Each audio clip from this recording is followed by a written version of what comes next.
Today on LCN Channel 3, JRTC presents a 9/11 package and a staff member recounts their experience on Patriots Day. All of this and more coming up on your LCN Newscast.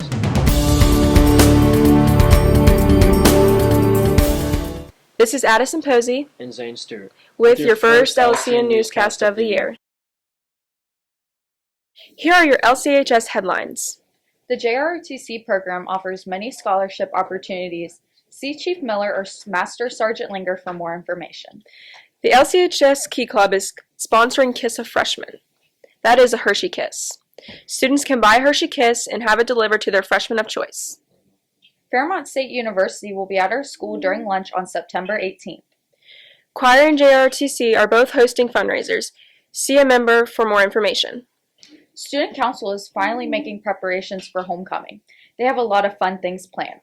Homecoming will start October 5th and the dance is on October 12th. I'm really looking forward to the homecoming game and the parade. I'm super excited about the theme being Fortnite. Don't forget to show your LC pride at the homecoming events. This is Zane Stewart and Addison Posey reporting live from the studio. Over to Owen Akert and Landon Taylor with the sports. Welcome back to everybody's favorite segment, sports. I'm one of your hosts, Owen Akert. And I'm Landon Taylor. And today we're going to be talking about the amazing fall sports that we already know we're going to have because Lewis County is the best school in history. Yes, Owen, I agree with that. So first coming up, we have football.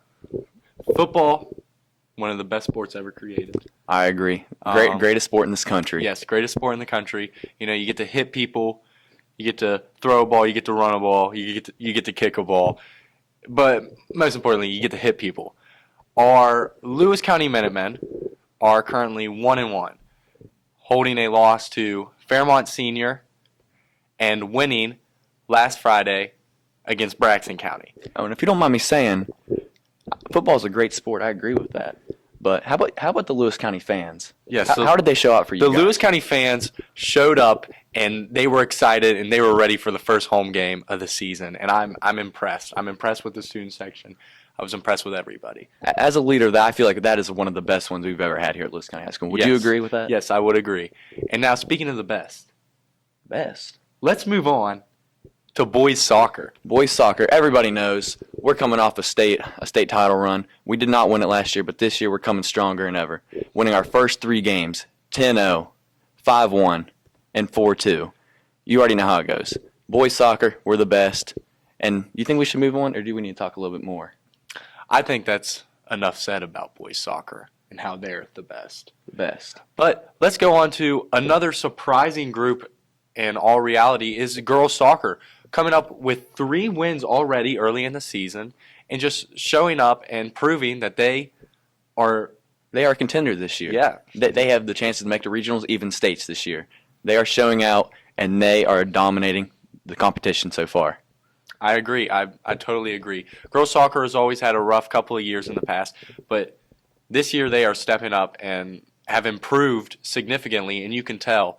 The coaching, the players, everybody, just the environment is 100% better, and they are ready to win some soccer games. Now moving on to one of the hardest sports that you can play, which is cross country.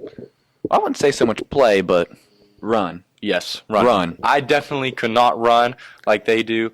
I'm not very fit like that, so. Owen's better at hitting people in the field. Yeah, I like hitting people. But let's go ahead and name off some names. Some names here. We got Carter Holden, Dog. Cooper Burkhammer, Endurance. Zane Stewart, Dog. Brody Skinner, Deer Hunter. and we all know his name. You already know who it is. The Owen DeBar. The man, the myth, the legend. Owen's been carrying us all season. He's there every meet. He's top 3 every single year. They call him Slate Swagger, but better. Oh, yeah. Oh, yes. We have a great group of runners, and I'm impressed with all of them. I see them practicing every day, running around. I'll finish football practice, and I'll be driving, and I see them running alongside the road for the 3rd hour straight. Like, it's insane. It is insane. Going on to volleyball, had their first meet that last week or this week, whatever you want to say. Sadly lost to Bird, but our volleyball teams have always started off a little slow, and then they rise up to the top. And they dominate as the season goes on. Yep. I mean, they've lost a few great players, great players in the recent years with Ellie, Channing, Emma, but I think we got some new upcomers that are really going to take over this season. I agree. But this wraps up our fall sports season so far, and we will see you on the next newscast. Yeah. Wow, all of our fall sports have been working very hard. Yes, but on to a more serious topic. Today marks the 23rd anniversary of this tragic event. Our schoolmates from JRTC have prepared a timeline, and JP Alcar interviewed Miss Lambert on her first-hand experience that day. Now, onto our 9/11 package. Hi, Lewis County High School. My name is Cadet Major Trent Roberts. My name is Cadet Captain Adam Dinkalo. Today we are talking about the 9/11 timeline. At 5:45 a.m., Muhammad Atta and Abdul Aziz Almari, two of the intended hijackers, passed through security at the Portland International Jetport in Maine. They board a commuter flight to Boston Logan International Airport. They then board American Airlines Flight 11. Flight 11 takes off from Boston, headed for Los Angeles. United Airlines Flight 175 takes off from Boston, also headed for Los Angeles. American Airlines Flight 77 takes off from Dulles, outside of Washington, D.C., headed for Los Angeles. And at 8:24 a.m., Muhammad Atta, a hijacker on Flight 11, unintentionally alerts air controllers in Boston to the attack. At 8:37 a.m., after hearing the broadcast from Atta on Flight 11, Boston air traffic controller alerts the U.S. Air Force National Northeast Defense Sector, who then mobilized the Air National Guard to follow the plane. At 8:42 a.m., United Flight 93 takes off from Newark, New Jersey after a delay due to routine traffic. At 8:46 a.m., Flight 11 clashes into the World Trade Center's North Tower. All passengers aboard are instantly killed, and employees of the World Trade Center are trapped above the 91st floor. At 9:03 a.m., Flight 175 crashes into the World Trade Center's South Tower. All passengers aboard are killed instantly, and so are an unknown number of people in the tower. At 9:05 a.m., President George W. Bush, in an elementary school classroom in Florida, is informed about the hit on the second tower. At 9:28 a.m., hijackers attack on Flight 93. At 9:37 a.m., Flight 77 crashes into the Pentagon. All passengers aboard are instantly killed, and so are 125 civilian and military personnel in the building. At 9:45 a.m., U.S. airspace is shut down under Operation Yellow Ribbon. All civilian aircraft are ordered to land at the nearest airport. At 9:55 a.m., Air Force One with President George W. Bush takes off from Florida. At 9:57 a.m., passengers aboard Flight 93 begin to run up towards the cockpit. Jara, the pilot, begins to roll the plane back and forth in an attempt to destabilize the revolt. At 9:59 a.m., the South Tower of the World Trade Center collapses. 10:02 a.m. Flight 93 flew into an empty field of Shakespeare, Pennsylvania.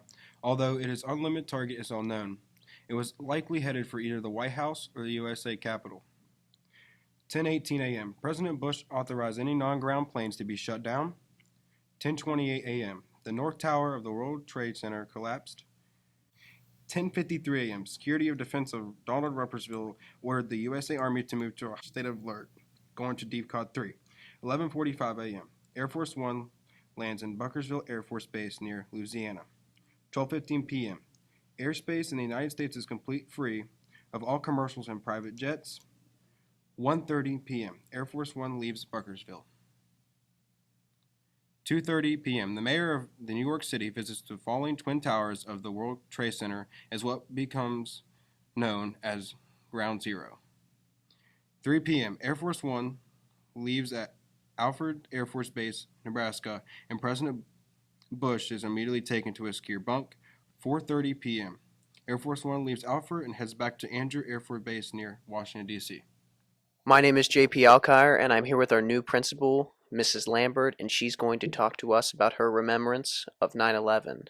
So, in the morning, can you walk me through how the morning of 9/11 was for you? Sure. First of all, I want to say thank you for having me today. So the morning actually started out as a regular school day. Everybody was there. Class was going on as normal. And actually, I was in the library copy room hanging out with one of my best friends, and we were just talking about actually the game the night before, and talking about some things that we were going to do that day when out of the blue the media specialist came down to tell us what was about to happen. Okay, what was your first reaction and your students' first reaction when the first plane hit the North Tower? So we were on plan, and our media specialist came down because we were a combined middle school, high school. So we had TVs throughout our library, and she came running into the copy room, and she told us that the plane had hit the first tower, and we were sort of stunned, I guess you would say, like, what? And she said, yeah. She said, a plane just hit the tower. So I think at first our thoughts were like, maybe it was just an accident, not thinking anything more at that moment. She said, it's all over the news, all over the TVs. And so we were just like, wow, that's, how could that happen? And so we sort of talked about it briefly, and then at that moment we went back with our day. The students really at that point did not know much, but unless they were in the library with her. So at that time we weren't really too concerned. We just thought maybe there was an accident, and that's all it was. Right. Now when the South Tower was hit, what was the school's reaction? When the South Tower was hit, at that moment, DC basically went under an emergency. Like we were on alert at that point in time. And our building principal came over the intercom and told all of us at that moment that we needed to check our emails. And if we were on a planning period, once we checked our emails, then we needed to report to a designated area in the building for further instructions. I think at that point, most of us, of course, at those higher levels as well in our country, realized this was something more. So that's when we all started to realize we had a different scenario going on. My husband worked 2 miles from my building, and we were quickly trying to contact each other as I was walking to where I needed to go. And as soon as we got to say hello to each other, we lost connection. So we didn't know what was going on with each other for the remainder of that day. So that's when it became scary. Right. Now you said that your school is in DC, so how, like, when the Pentagon was attacked, what happened then? What? My school sat right outside of DC, like we bordered it in Northern Virginia. When the Pentagon was attacked, we went on a code red. And we were on a code red for the remainder of the day. And it was a very tough moment because parents started arriving at the school and they wanted to get their kids. But at that moment, we were not allowed to release the kids because we didn't know what was going on. You now have 3 planes that have hit 3 locations. At that time, we thought there was another plane coming towards DC. It was heartbreaking. It was tense. It was frightful. You didn't know what was going on, and at that moment, we had to stop. We weren't allowed to do anything, and emotions were high.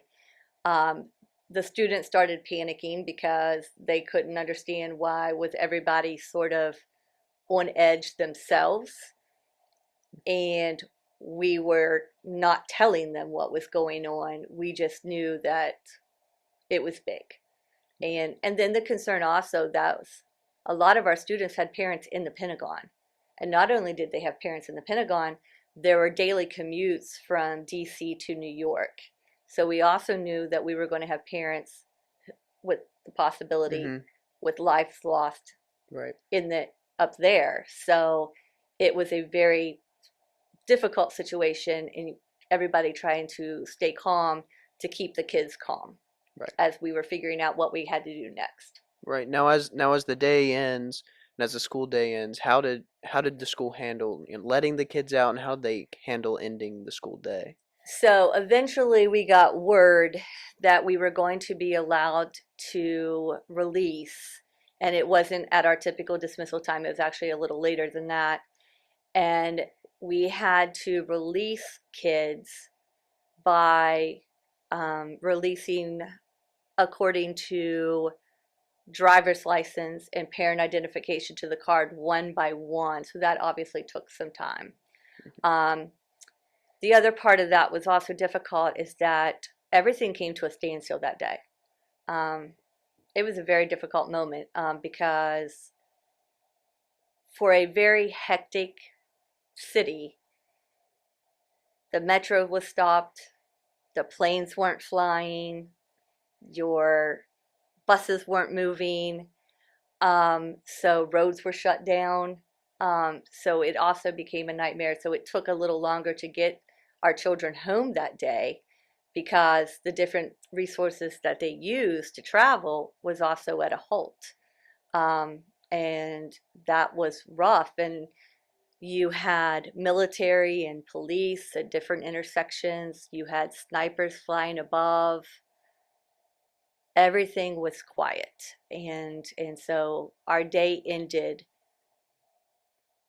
in a very rough situation, and then parents were also crying and upset because of what had happened, and they were trying to get in touch with their loved ones, and so the kids were starting to read the situation to figure out if something was wrong or not.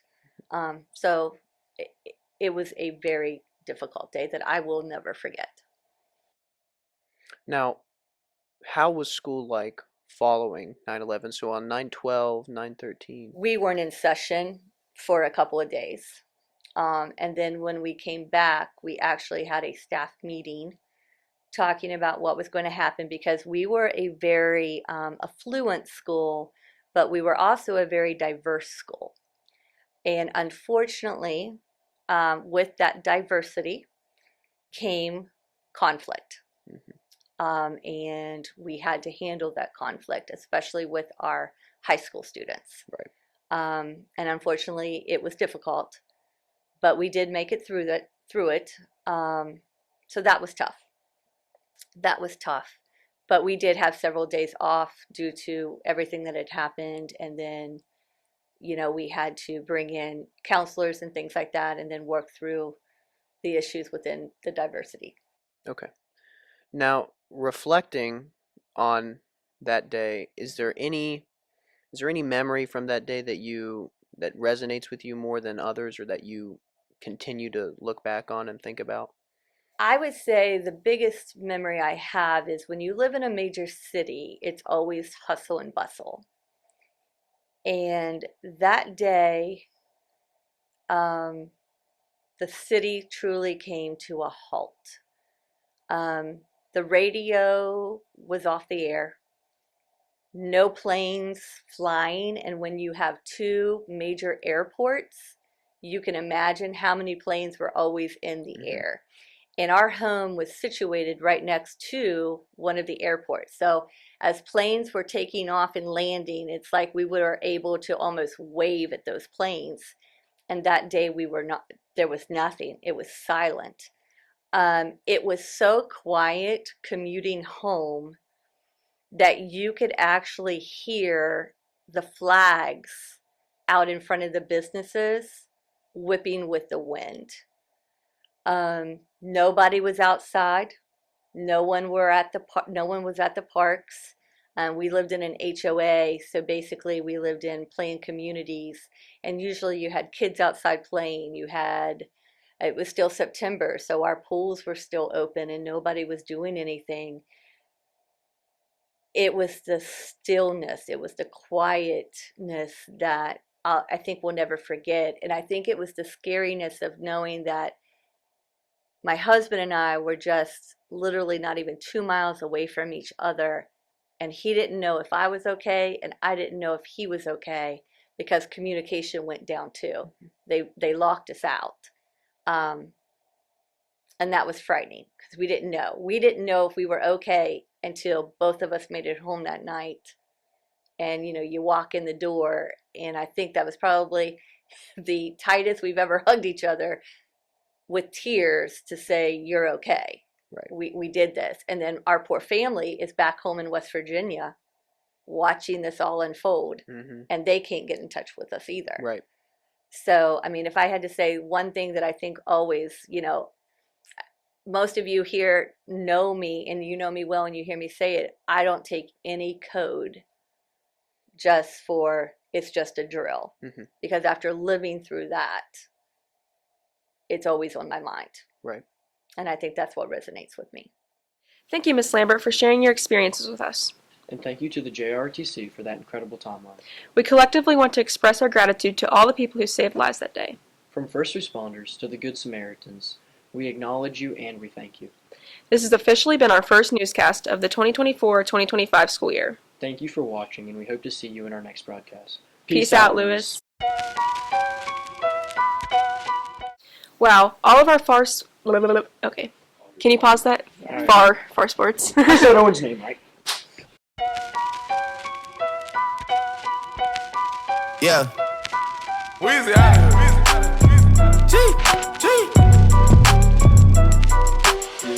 Back home smoking legal. I got more slaps than a Beatle.